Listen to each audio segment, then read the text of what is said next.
The Lord be with you. And with your spirit. A reading from the Holy Gospel according to Matthew. Glory to you, O Lord.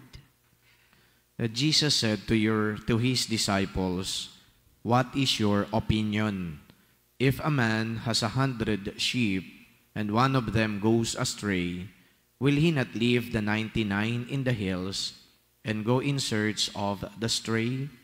And if he finds it, amen, I say to you, he rejoices more over it than over the 99 that did not stray.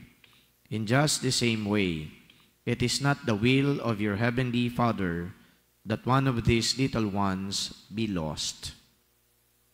The Gospel of the Lord. Praise to you, Lord Jesus Christ. Napakinggan ko na po yung ganito pong sinasabi ng mga politiko na walang iwanan. Yung walang iwanan, ina-apply nila yan para di umano ay tulungan natin yung mga dukha. Na yung mga dukha ay hindi dapat mananatiling nasa laylayan o nasa margins ng lipunan. Kaya ang mga politiko ay nagsusumikap na maiangat din ang mga tila baga nahuhuli, tila baga na pag-iiwanan, hindi pababayaan. So yan po ang pangako na laging binibitawan ng mga namumuno sa ating bayan. Pero bago pa man pala, yan pong walang iwanan ay binabanggit ng mga pinuno natin. Yan din pala ang mantra ng ating Panginoon. And in the Gospel, you heard it very clearly na walang iiwan, walang maiiwan. Hindi niya, kumbaga, pababayaan na may mawawala at higit sa lahat, babalikan niya talaga yung mga naiiwan o di kaya nawawala. So this shows concern for His flock. And if we're going to make a parallelism between what the Lord intends to do and in fact is doing, parang lagi natin pupurihin yung mga politiko na nangangako na walang maiiwan, di ba?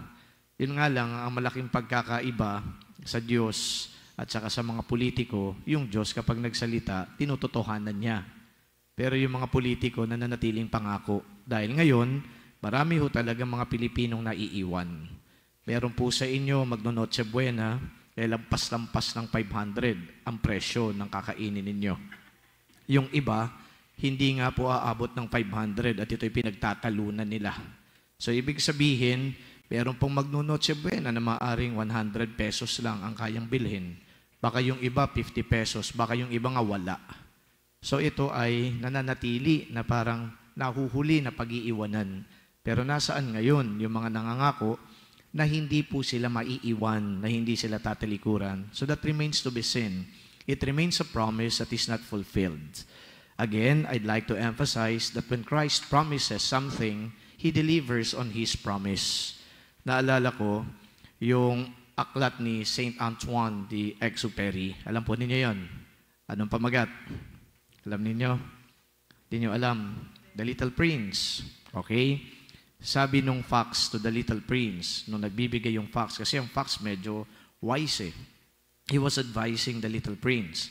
Sabi niya, if you're going to make a promise, make sure that you're going to deliver on your promise. Otherwise, the people will be very disappointed.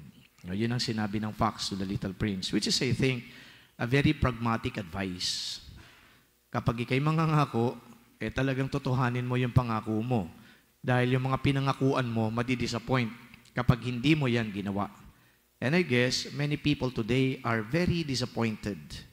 Extremely disappointed and even discouraged because they received so many promises and yet those promises remain to be fulfilled. Ulitin ko, ang Diyos kapag nangako, gagawin niya lahat para ipagkaloob yung mga pangakong ito. So today, as we reflect on these, brothers and sisters, we are grateful because even if there may be leaders in our midst who are not able to deliver on their promise, at least we have a God who is fulfilling His promises. Ang una ng pangako ng Diyos, magpapadala siya ng tagapagligtas. At tunay nga, pinadala niya, hindi lamang ordinaryong tagapagligtas, kundi yung kanyang bugtong na anak pa, na ginawa ang lahat para paglingkuran. In the previous Gospels that we heard, Napakalinaw ng mga ginawa ni Kristo bilang tagapagligtas. Kumbaga pinagaling ang mga may sakit, nakakita yung mga bulag, nakapagsalita yung mga pipi, nakarinig yung mga bingi, and lahat ng mga may pangailangan talagang hindi niya tinalikuran.